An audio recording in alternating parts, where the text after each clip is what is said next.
लगभग आरोप तय हो चुके हैं। बोटी बोटी वाले बयान पर कोर्ट ने आरोप तय किए हैं। अब सहारनपुर कोर्ट में ट्रायल चलेगा। 10 साल पहले इमरान मसूद ने बयान दिया था सहारनपुर में कि 42% मुस्लिम है, यहाँ बोटी बोटी काट देंगे। प्रधानमंत्री मोदी को लेकर दरअसल ये टिप्पणी उनकी तरफ से की गई थी। 5 से 7 साल की सजा वाली धाराओं में 4 जो है वो फ्रेम हो चुके हैं, यानी कि जो आरोप है वो पूरी तरीके से फ्रेम हो चुके हैं।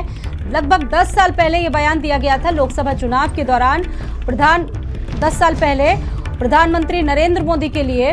और अब ये मामला जिसमें उनकी मुश्किलें बढ़ सकती है, सांसदी तक जा सकती है। 5 से 7 साल वाली धाराओं में जो चार्ज है वो फ्रेम होने जा रहा है। कांग्रेस गुजरात दावेबाजी करने को कोई कुछ कर ले, नरेंद्र मोदी से कौन लड़ेगा? लड़ेंगे जो ठोक के जवाब देना जाने साले को, मोदी को मोदी के ठोक के। वो गुजरात समझ रहा 4% मुसलमान है गुजरात में, यहाँ 42% मुसलमान है, यहाँ गुजरात बना देगा, साले की बोटी काट देंगे छोटी छोटी।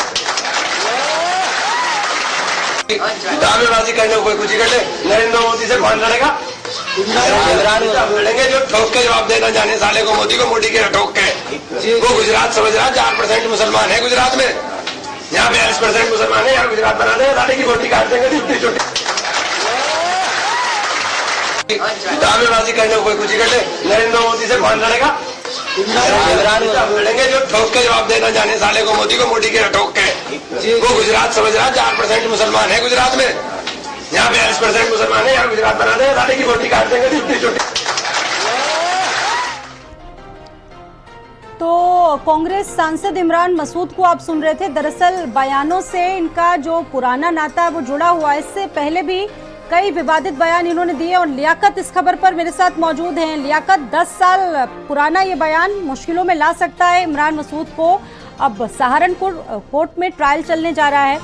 जी बिल्कुल कह सकते हैं। स्वाति 2014 का जो चुनाव हुआ था, जो सहारनपुर के सांसद इमरान मसूद हैं, इन्होंने चुनाव के दौरान एक बयान दिया था। उस समय कांग्रेस के प्रत्याशी पद के दावेदार थे, प्रत्याशी थे सहारनपुर लोकसभा सीट से।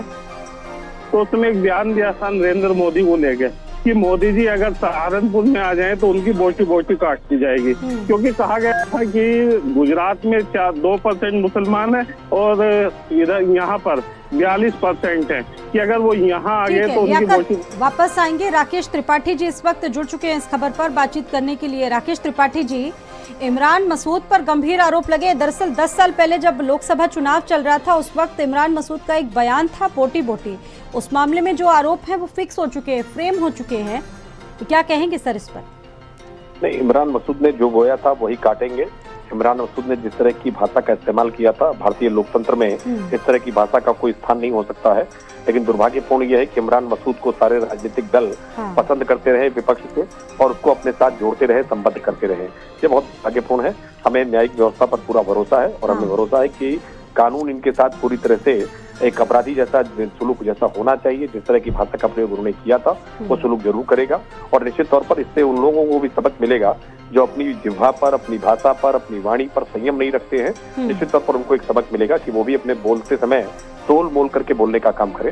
देश के यशस्वी प्रधानमंत्री जी के प्रति इस प्रकार की भाषा का प्रयोग ने निश्चित तौर पर पूरे देश भर के जनमानस को मर्माहत करने का काम किया था। लेकिन अब जिस तरह से न्यायिक प्रक्रिया आगे बढ़ रही है, लेकिन वर्तमान के संदर्भ में अगर देखा जाए तो ये जो राजनीति चल रही है, नियति बन चुकी है। इस तरह के बयान देना राजनेताओं का एक स्वरूप बन चुका है। और आपके यहाँ भी सर कई ऐसे नेता हैं जो विवादित बयान देते रहते हैं। उपचुनाव आने जा रहे हैं, अब कटेंगे तो बटेंगे वाला बयान जो जिस तरीके से सामने आया उस पर भी बड़ी चर्चा चल रही है। तो ये बयान देना इस तरह से नेताओं के लिए बहुत जरूरी हो जाता है।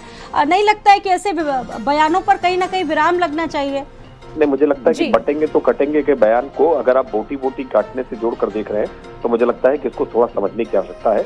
बटने और कटने का स्पष्ट रूप से अभिप्राय, कैसे भारत कट गया था, कैसे भारत बंट गया था, हमने इसको स्पष्ट तौर पर देखा। इसमें कोई शारीरिक हिंसा की बात नहीं है। लेकिन इमरान मसूद का जो बयान है बोटी बोटी काटने का, ये शारीरिक हिंसा के संदर्भ में है। ये वहसियाना बयान है, ये राक्षसी प्रवृत्ति का बयान है, और ऐसे बयान से निश्चित तौर पर हिंसा को प्रोत्साहन मिलता है।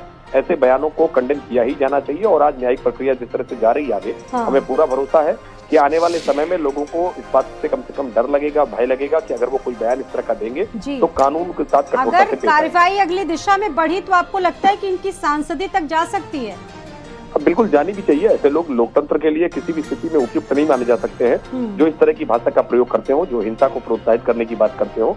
और देश के प्रधानमंत्री जी के प्रति आप मतभिन्नता रह सकते हैं, आप उनकी आलोचना कर सकते हैं, आप राजनीतिक मर्यादा में उनका विरोध कर सकते हैं, लेकिन शरीर को बोटी बोटी काट देने तक की जैसी बात ये बिल्कुल बर्दाश्त नहीं की जा सकती है। और निश्चित तौर पर कानून इस पे कठोरता से कार्रवाई करेगा तो उन सब लोगों को संतोष व्यक्त होगा जो देश के कानून में, संविधान में विश्वास रखते हैं। तो राकेश त्रिपाठी ये मानेंगे कि अगर आपकी ही पार्टी के कुछ लोग अगर इस तरह का बयान देते या पूर्व में जिन्होंने दिया है उनके खिलाफ भी ऐसी कार्रवाई होनी चाहिए?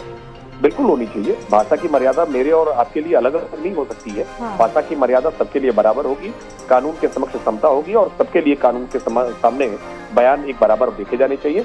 अगर किसी ने गलत बयान दिया है तो वो मेरी पार्टी का हो या किसी पार्टी का हो या कोई सामान्य व्यक्ति हो, राजनीतिक दल का ना हो तो भी, अगर आपका बयान विधि की परिधि का उल्लंघन कर रहा है तो निश्चित तौर पर कार्रवाई होगी। बहुत धन्यवाद जुड़ने के लिए और बातचीत करने के लिए राकेश त्रिपाठी जी भारत समाचार के साथ। तो देखिए 10 साल पुराना ये विवाद, जब लोकसभा चुनाव 2014 में हो रहे थे उस वक्त इमरान मसूद की तरफ से ये बयान दिया गया था और अब उस बयान के बाद उनकी मुश्किलें बढ़ती जा रही हैं। आगे बढ़ेंगे। मैनपुरी में बाइक